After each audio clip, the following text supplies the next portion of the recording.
Kita di sana sebulan lebih itu kita kurung di rumah. Ke sana. Apakah memang karena keterpaksaan karena situasi itu atau memang ya sudahlah, saya memang harus ke sana gitu.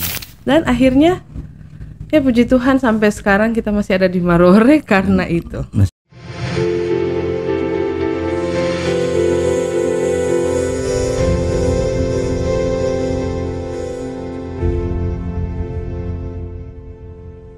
Kita sering mendengar sebutan atau julukan untuk mereka pahlawan tanpa tanda jasa. Namun akhir-akhir ini juga ada yang menyebut mereka sebagai matahari Nusantara. Mereka adalah orang-orang yang berjuang menjaga peradaban di bumi Indonesia ini, terlebih khusus kita yang ada di daerah perbatasan di Kabupaten Kepulauan Sangihe. Kali ini saya mengundang mereka yang dijuluki pahlawan tanpa tanda jasa atau matahari Nusantara. Datang jauh-jauh dari beranda NKRI, penjaga teras negara yang kita cintai ini, langsung dari perbatasan, dari pulau terdepan, Kepulauan Marore, Kecamatan Marore. Beliau adalah seorang guru yang masih muda, mengabdikan diri di daerah perbatasan. Tidak semua yang bisa seperti beliau, namun beliau menunjukkan dedikasinya sebagai seorang pahlawan tanpa tanda jasa. Hari ini beliau hadir di depan saya, akan ngobrol di podcast Blak-Blakan Lintas Utara. Kita akan mengulik bagaimana perjalanan kisah beliau sehingga ada di daerah perbatasan dan mengabdi sebagai matahari Nusantara. Selamat pagi, Enci. Selamat pagi. Saya tidak memperkenalkan beliau kepada pemirsa Lintas Utara. Saya persilakan beliau untuk memperkenalkan siapa dia sebenarnya. Silakan. Oke. Nama saya Windy Devinia Kaparang. Biasa orang-orang panggil Mem Windy atau Mem Keke. Kalau di Marore. Kalau ya. di Marore. Hai Mem. Saya sudah 4 tahun bekerja sebagai ASN di Marore. Guru ya? Ya, guru di SMP Negeri 3 Tabukan Utara. Tapi di Marore ya? Di Marore. Status apa? Siapa tahu ada pemirsa Lintas Utara yang status masih single. Status masih single. Ya, jadi itu perkenalan singkat dari tamu kita hari ini. Beliau adalah pahlawan tanpa tanda jasa yang ada di daerah perbatasan, yang mencerdaskan anak bangsa yang ada di daerah terdepan sebagai beranda kita, sebagai jati diri bangsa yang berbatasan langsung dengan negara lain. Mem Keke ya? Ya. Kenapa harus pilih Marore sebagai tempat pengabdian? Sebenarnya mau cerita dulu latar belakang. Ini dia. Saya minum kalau haus. Sebenarnya ASN itu bukan kita cita-cita. Ya. Saya lahir di keluarga di mana orang tua juga adalah guru dua-duanya. Mama papa guru, tapi guru di yayasan. Oh iya. Kebetulan saya beragama Advent, jadi orang tua guru di yayasan Advent. Nah mungkin karena lihat-lihat orang tua kerja di yayasan, jadi kita cita-cita mau suka jadi guru di yayasan juga seperti mereka. Tetapi waktu tahun 2019 waktu itu, pas ada 2018 ada pengangkatan PNS, jadi teman-teman di sekolah baku panggil, ayo ikut tes rame-rame. Waktu itu sudah mengajar di yayasan? Iya, kita semua mengajar. Kita lulus kan 2013, jadi 2014 langsung mengajar di sekolah di SMP Advent yang ada di Mahena sekarang. Nah 2018 itu ikut tes dan puji Tuhan lulus. Dan waktu itu kita ambil sekolah SMP Negeri 3 Tabukan Utara, kita nggak tahu kalau itu ada di Marore gitu. Jadi bisa dibilang ini kecelakaan juga ya sampai di Marore. Iya. Jadi kita pikir-pikir, semua kan berpikir kalau Tabukan Utara itu pasti ada di Tabut sana, Peta. Jadi kita pikir-pikir, oh dari Mahena dekat mau ke Peta gitu. Dan akhirnya Ya puji Tuhan sampai sekarang kita masih ada di Marore karena itu. Masih betah di Marore. Iya, dan jadi ASN sampai sekarang. Jadi dari awal memang cita-cita guru. Cita-cita memang jadi guru dari awal. Dari kecil memang sudah bercita-cita Iya. guru, tapi tidak guru ASN. Iya, begitulah. Karena pengalaman dari kedua orang tua. Betul. Setelah tahu Marore itu daerah perbatasan dan tentu dengan keterbatasan yang ada, jangkauan transportasi dan sebagainya, apa yang ada di benak Pak Mem? Waktu pertama kali di sana memang siksa. Oh, siksa. Iya, siksa. Karena kan di sini apa-apa mau cari ada di sini di Tahuna kan. Kalau di sana susah. Jadi intinya mencukupkan diri dengan apa yang ada di sana. Sambil menghayal gitu ya. Begitu. Supaya cukup kan. Ya syukurlah saya bukan tipe orang yang suka-suka kesana kemari, kumpul-kumpul kesana kemari. Jadi di sana kalau soal mau nongkrong-nongkrong itu nggak terlalu siksa sih untuk kita. Karena saya tipe orang yang suka, gimana ya mau menjelaskan ya, sendiri dang. Kalaupun memang mau pergi pak teman itu memang Ya so bahasa emergen. sekarang bilang introvert atau apa gitu. Introvert begitu. Ya. Jadi datang pertama kali ketika melihat situasi, berapa lama penyelesaian yang artinya begini, seorang anak muda cewek juga yang kuliah di luar daerah dengan perkembangan kota yang ada, kurang lebih 4 tahun menimba ilmu strata 1 dalam peradaban perkotaan. Nah, ketika tiba di Marore pasti ada gejolak hati atau perasaan ya, yang ketika sampai Marore. Berapa lama sampai menyesuaikan hingga betah seperti sekarang? Kalau untuk penyesuaian dari awal sebelum kita pergi, so banyak cerita orang dang. Oh Marore begini-begini, agak susah begini-begini, hati-hati begitu-begitu kan. Namanya juga di tempat yang baru. Suasana Jadi baru, jadi orang-orang kasih masukan. Jadi hati-hati, jangan terlalu apa dengan orang begitu. Kita di sana sebulan lebih itu kita kurung di rumah.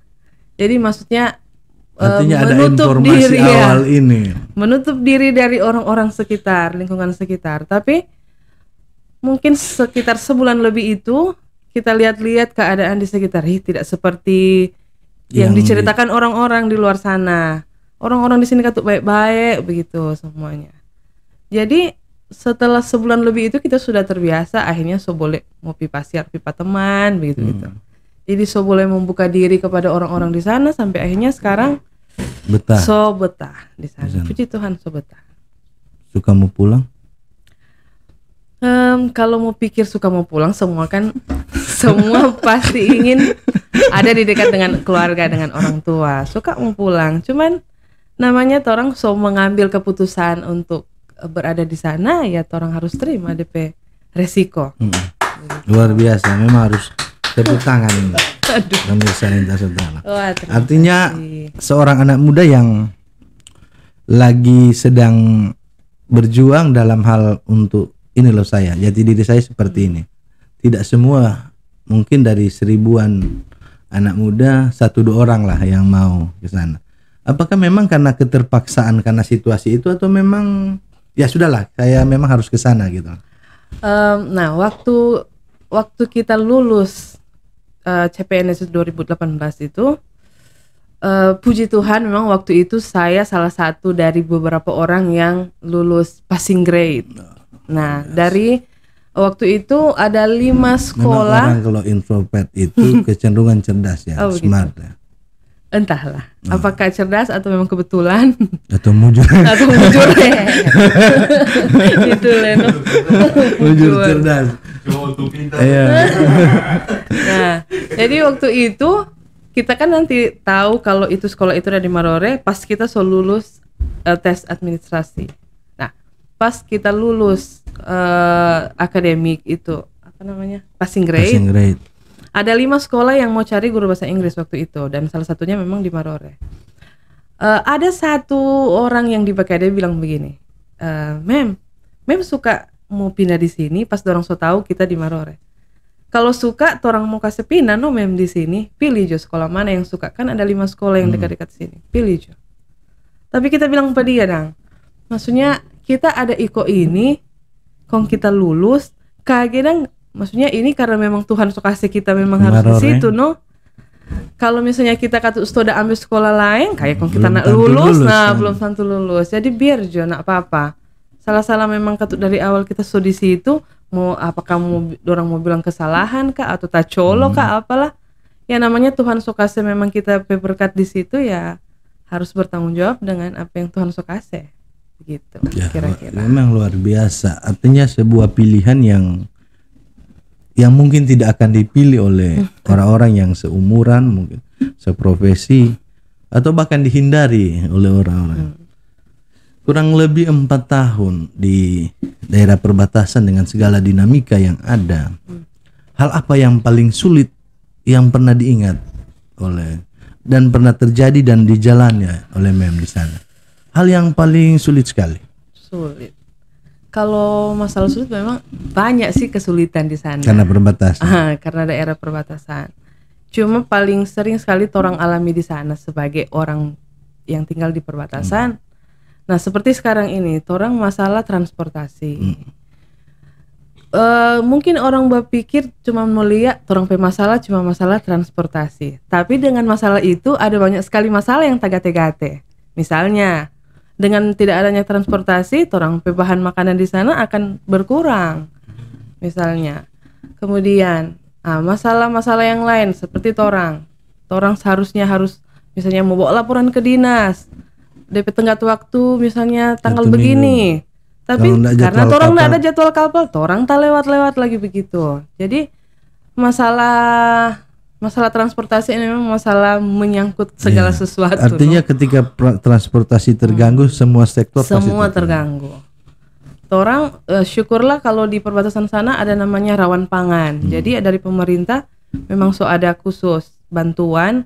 Kalau misalnya ada hal-hal begini terjadi, ada bantuan biar cuman beras, baku bahagi satu keluarga 5 kilo lah, begitu ada. No. Selama kurang lebih 4 tahun Mem di daerah perbatasan, pernah mengalami rawan pangan, nah? Maksudnya ke warung sudah tidak jual beras, tidak jual gula dan sebagainya. Ya, banyak kali.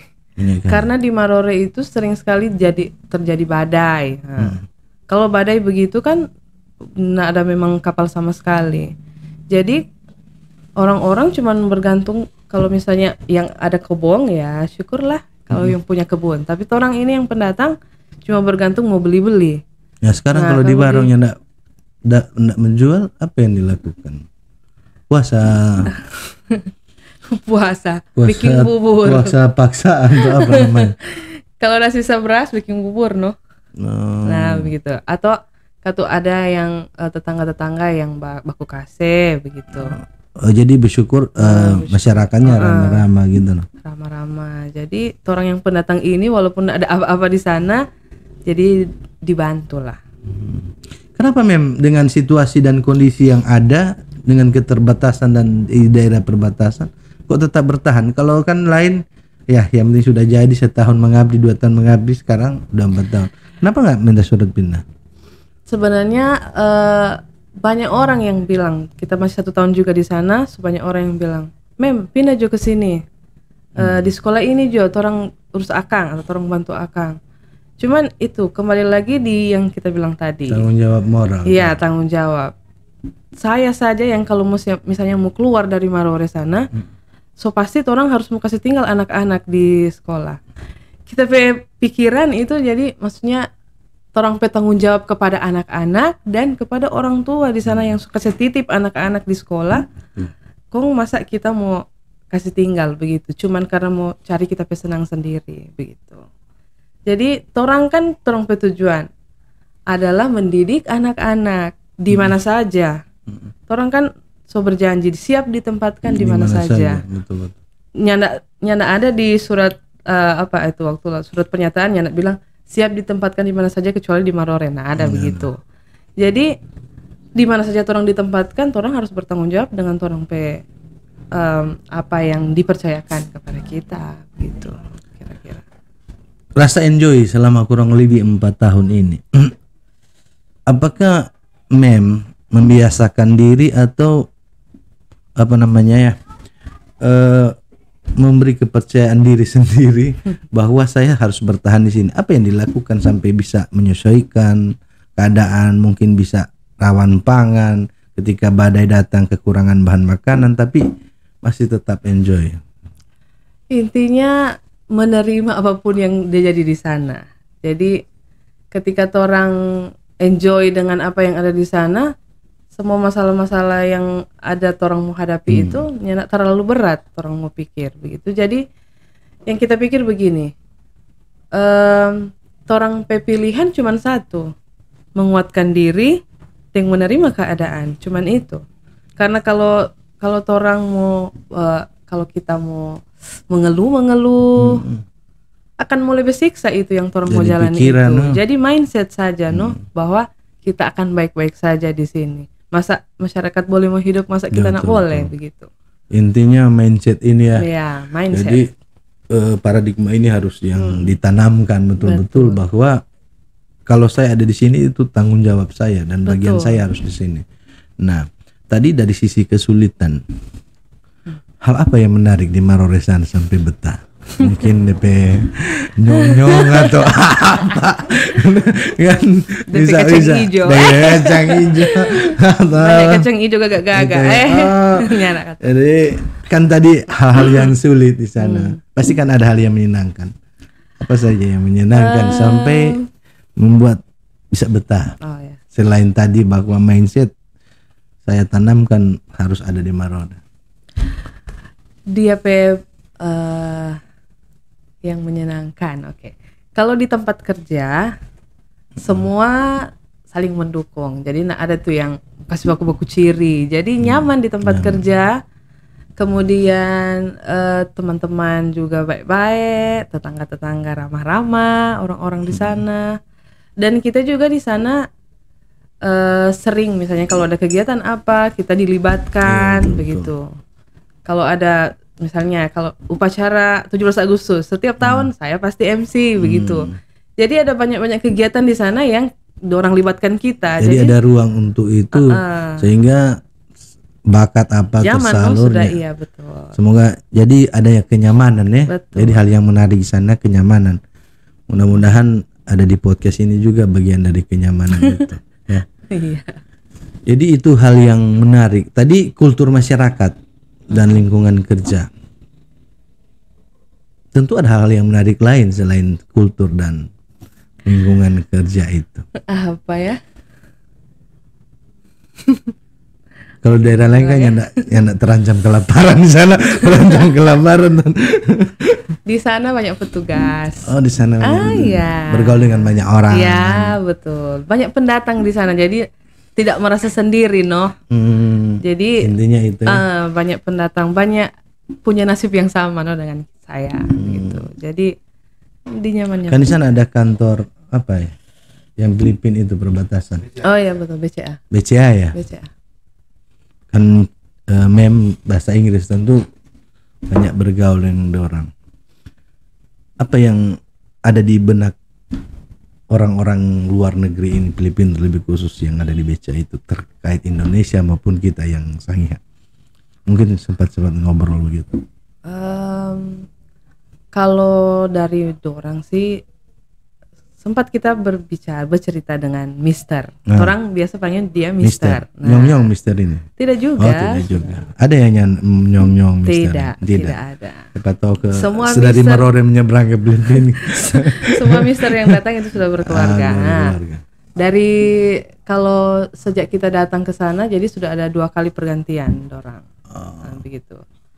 Dan semuanya kalau setiap orang mau sharing, mau cerita tentang orang-orang di sini, dorang rasa sunak mau balik juga ke sana begitu. Karena orang-orang di sini baik-baik, pada orang ramah. Kenyamanan itu mereka dapat ya. Begitu.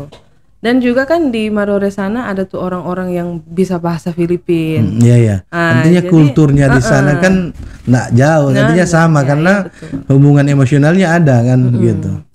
Jadi dorang memang sebelum dorang datang di sini, Mister sebelumnya suka tahu. Oh, keluarga ini yang dari Filipina begitu. Bisa kan ada orang Marore yang ada kebun di Filipina kan begitu kan. Iya, Gitu. rata-rata di sana begitu.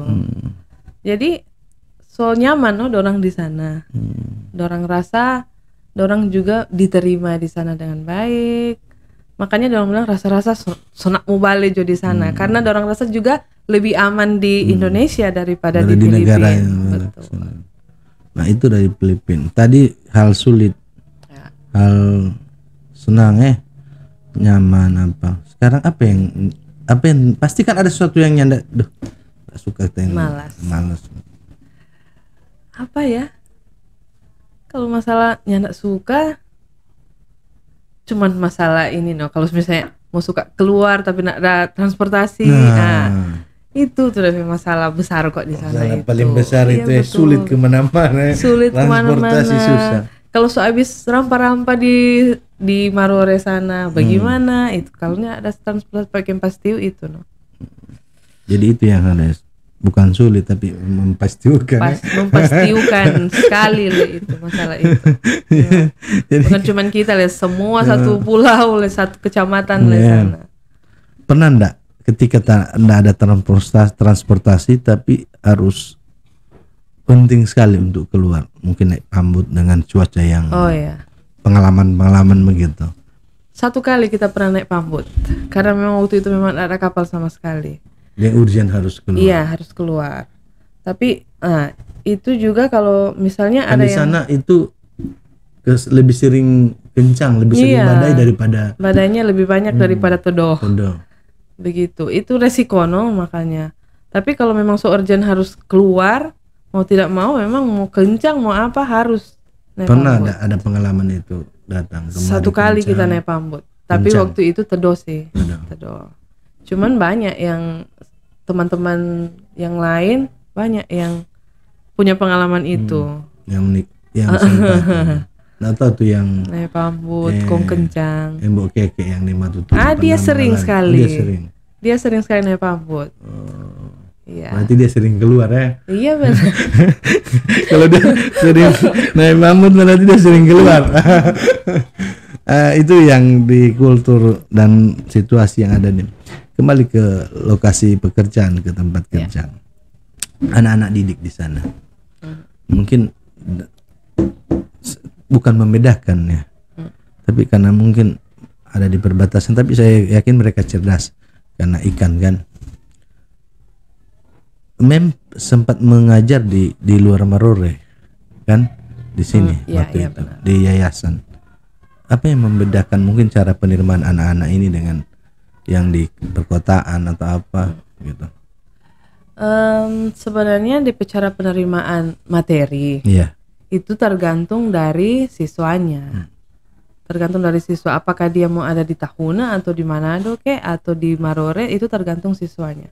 Cuman waktu awal-awal kita di sana di Marore, DP kesulitan adalah mungkin anak-anak ini sudah terbiasa menggunakan bahasa bahasa ibu. Bahasa ibu di sana itu bahasa Sangir. Ya. Saya mengajarkan bahasa Inggris. Nah, kalau kita mau pakai bahasa Inggris di kelas, ya otomatis kan guru bahasa Inggris harus bicara bahasa Inggris dong di kelas. Dorang balas dengan bahasa Sangir. Nah, mem terima itu. Dorang bilang mem dengar Jo ini sama-sama nyak mengerti, no? Dorang nyak mengerti mem bilang apa, mem nyak mengerti bilang apa. Tapi lama-lama kita semua ngerti, no apa dong dia bicara karena kan sering di sana. Jadi itu masalahnya. Dorang lebih menggunakan bahasa ibu dorang bahasa Sangir, bahasa Manado daripada menggunakan bahasa Indonesia yang baik dan benar. Saya juga mengajar bahasa Indonesia di sana sebelumnya, iya. Itu. Jadi sedangkan bahasa Indonesia saja dorang agak susah, apalagi bahasa Inggris. Cuman memang ada beberapa anak yang dorong pe orang tua selama di Filipina, jadi dorong juga di sana. Bahasa Inggris. Jadi ada 1-2 yang memang bisa bahasa Inggris, cuman Inggris pasar. Bahasa Inggris pasar campuran dengan dong pe bahasa Tagalog. Jadi kadang-kadang kita maksudnya apa ini? Nah, cuman ada 1-2 kata yang kita mengerti, oh itu sudah pe maksud. Karena tak campur begitu. Jadi saya rasa untuk masalah penerimaan materi itu tergantung tergantung anaknya, ya. Dan cara guru mungkin ya. Iya, cara guru, metode mengajarnya bagaimana itu tergantung. Selain bahasa tadi ada hal lain nggak yang bikin mem mungkin naik tanduk atau apa kan, yang bikin mem sulit untuk bisa diterima dalam tanda kutip oleh anak-anak ini?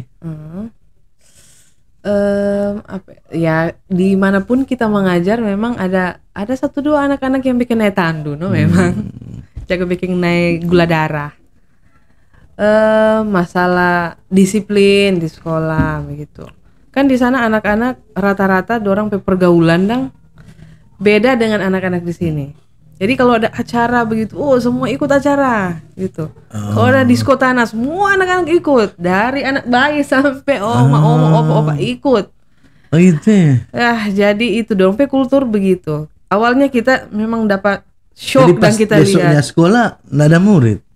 Ada Terlambat. tapi Puyeng-puyeng, puyeng-puyeng. Jadi anak fokus mengajar, naik tandu no guru begitu. Oh jadi di sana kalau ada acara, mungkin ada apa orang menikah atau apa kan, pasti ada acara-acara Pasti ada. lanjutan. Jadi Semua ikut. Satu Jadi kampung begitu. itu? Satu kampung. Jadi cuman kita yang nggak pernah ikut.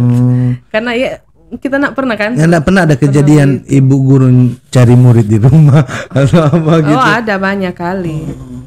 Orang waktu kalau di Marore biasanya ada namanya jalan-jalan setiap Januari Februari itu ada acara jalan-jalan. Jadi pasiar-pasiar begitu. Iya. Pas abis tahun baru. Kelar jalan-jalan itu mau acara itu. Acara sampai pagi. Orang guru-guru tugas mau jaga tuh anak-anak. Jam 12 mau suruh pulang. Tapi masalahnya Orang tuanya ada pulang di situ. anak-anak, orang tua ada di situ, anak-anak bapak Lagi ikut orang tua. Nah, itu deh masalah. Karena memang kita tanya sih, kenapa kong begini? Maksudnya di tahunan kan kita nggak pernah lihat ada tuh begini dah. Kalaupun mau acara orang-orang dewasa saja toh. Oh mem, ini orang kesenangan di sini. Oh iya.